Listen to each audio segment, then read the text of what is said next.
Vou contar a vocês brevemente sobre a guerra chamada de O Conflito Eterno.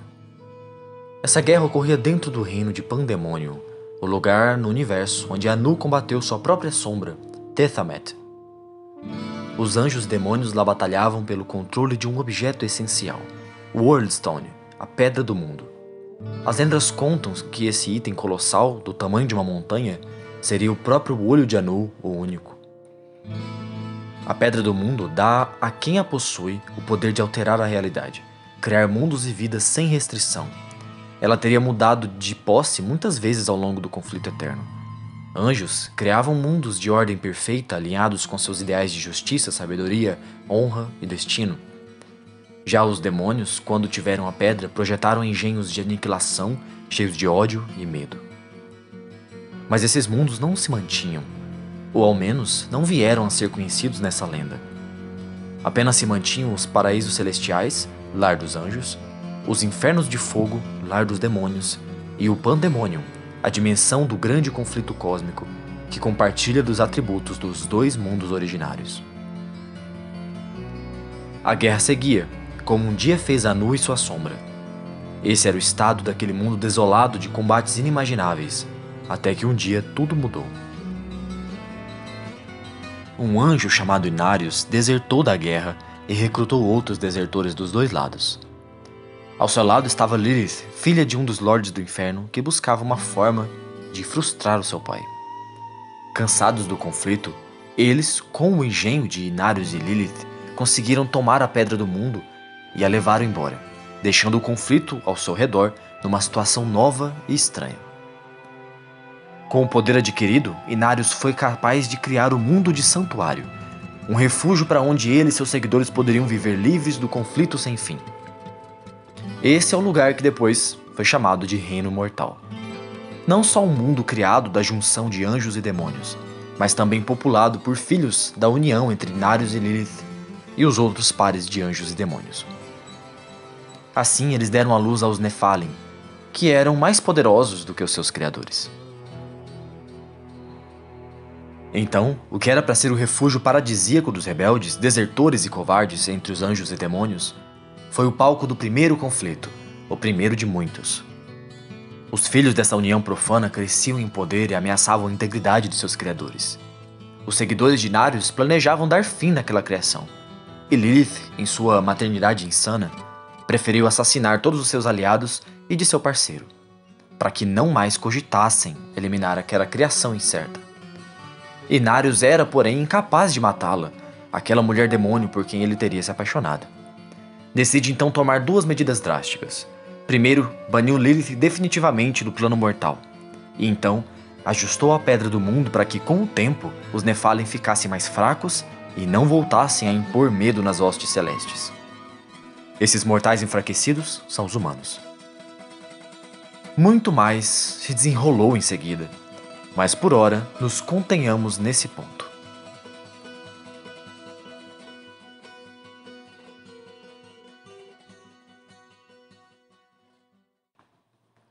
Olá a todos e sejam bem-vindos a mais um Na Medlogia aqui no Nova Gênesis. Como você pode perceber pelo título, esse vídeo não é apenas sobre a lore de Diablo, mas sobre como ela pode nos ajudar a entender a estrutura do nosso próprio universo. Esse também é a primeira vez que eu tô voltando a lente do canal para um videogame, ou seja, é a primeira vez que eu tô fazendo uma Medlogia especificamente sobre a 10ª arte. Se você alguma vez já teve a impressão de que poderiam haver mistérios metafísicos e espirituais escondidos nos jogos, então você não pode deixar de nos acompanhar. Nos dê aquela força, deixa um like, compartilha e principalmente se inscreva, porque é justamente sobre esses mistérios que falamos nesse canal. E garanto que você não encontrará revelações parecidas em nenhum outro lugar. Sem mais delongas, vamos começar. Diablo é uma franquia da Blizzard e é o grande nome do RPG de ação. O primeiro jogo, de 96, já foi revolucionário, mas Diablo 2, lançado em junho de 2000, foi o grande acerto e definiu o gênero para sempre. Dá pra dizer que se você jogou qualquer action RPG, você jogou Diablo sem saber. A verdade é que tudo na indústria de videogame teve sua base lá nos anos 90 e começo dos 2000. Não à toa, a From Software vem tendo tanto sucesso ao simplesmente fazer algo diferente, enquanto resgata muito da experiência dos jogos antigos. Mas eu não quero me desviar do assunto, voltando ao Diablo. É um jogo incrível para quem curte RPG, e o 2, esse antigão mesmo que você tá vendo aí no fundo, é um dos meus jogos favoritos. Eu poderia argumentar por meia hora sobre o porquê, né, levantar os pontos sobre a gameplay e tal, mas a coisa mais incrível que tem sobre a franquia como um todo é a sua lore, que é uma mitologia impressionante, que muitas vezes a gameplay não te permite capturar totalmente. Eu, por exemplo, joguei todo o Diablo 3 sem ter noção da grandiosidade que estava no plano de fundo. A coisa mais básica a notar é como se trata de uma cosmogonia puramente maniqueísta, em que tudo se dá pelo conflito entre duas forças. Atrelado a isso, você tem um resquício de mito babilônico, em que as entidades primordiais, ao morrerem, formam um mundo material e os outros seres cósmicos, digamos assim. Mas o que eu quero mostrar é como o conflito primordial e o que se desenrolou com Inarius e Lilith revela algo essencial sobre nossa condição humana, que também tem fundamento na gnose de Philip K. Dick, o padroeiro aqui do canal, como estamos sempre dizendo. Como eu contei no começo, Pandemonium seria esse mundo difícil de viver, onde ocorre o encontro do céu e do inferno e a batalha destinada de um contra o outro. Esse ponto já é bem interessante, pois coincide bastante com a cosmogonia de duas fontes, que basicamente postula que o universo deveria ser gerado pela interação de dois hiperuniversos opostos, um Yin e um Yang.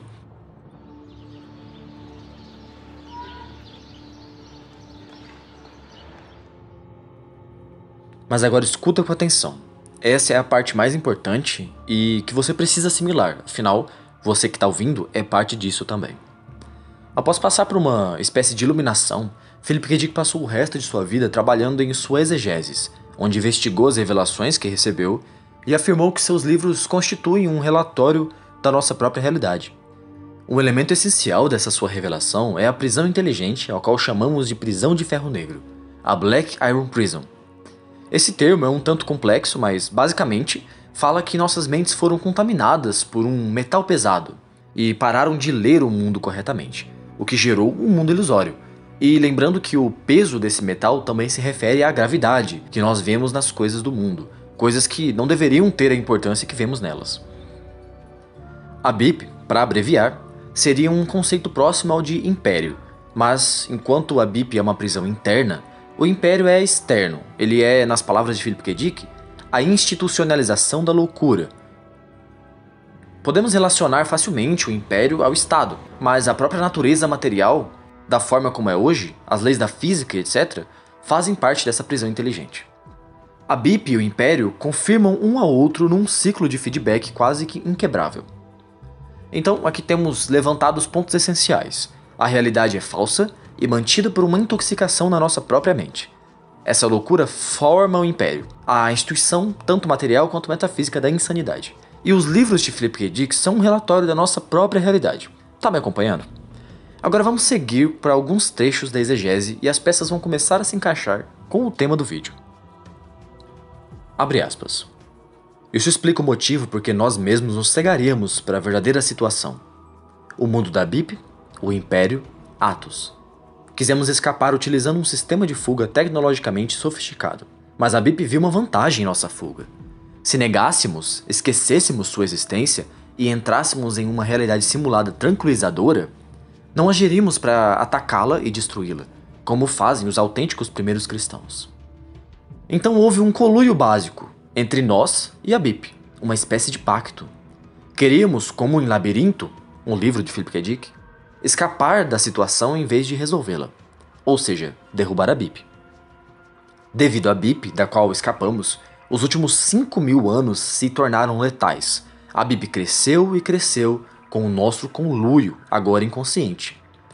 Liberdade e a coragem de se posicionar contra a BIP estão totalmente interligadas. Nós perdemos a liberdade. Trocamos por um mundo alucinado em que poderemos ignorar e até servir a BIP em vez de reconhecê-la, porque se a reconhecêssemos, teríamos que combatê-la e sofreríamos em suas mãos, ou enfrentar o nosso próprio mal, o nosso serviço voluntário a ela. Fecha aspas.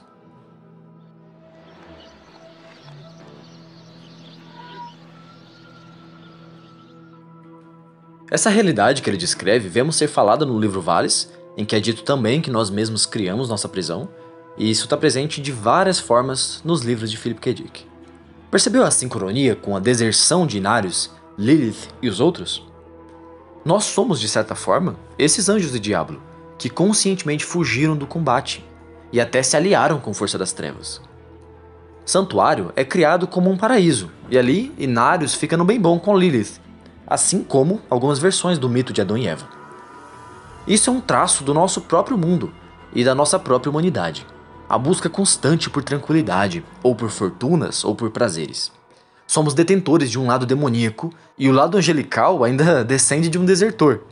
A guerra não foi resolvida, o inimigo não foi vencido, só foi permitido ganhar força durante a falsa trégua. E pior, no processo nos tornamos aliados, parceiros do mal, cada vez mais conforme nos esquecemos. Dá pra fazer um paralelo com um Cypher de Matrix, que escolhe a ilusão confortável, até mesmo vende seus amigos em troca de uma vida boa. Assim como em Matrix, também temos Zion como um mundo real, a realidade desagradável da dor e da guerra. E em Diablo existe o campo de batalha do Pandemonium. E quem tem uma vida confortável, como o Cypher pode ter, comendo seu bife virtual, vai ter menos motivos para se rebelar. Não queremos a realidade da guerra cósmica, guerrear contra si mesmo e contra um inimigo poderoso. Por isso esquecemos e fugimos para um mundo de males menores e bens duvidosos, como chama Tolkien. A história da criação de Santuário por Inarius e Lilith é, na sua maneira, a nossa história, e que pode ser atestado pelas nossas escolhas e hábitos. E você pode negar o traço de Lilith em você e no mundo? Que tendências predominam nas pessoas se não a busca por prazer, sexo, conforto e frequentemente até desejo pela destruição de algo? O ser humano, como o conhecemos, é um ser terrivelmente devorador, algo muito bem lembrado no último Telecurso Otaku, aqui nesse canal, não deixe de conferir. Essa natureza devoradora e a condição trágica no mundo podem ser encontradas de forma brutal e épica numa outra franquia de jogos, Dark Souls. Mas isso vai ficar para o próximo Lamelogia sobre a 10ª arte.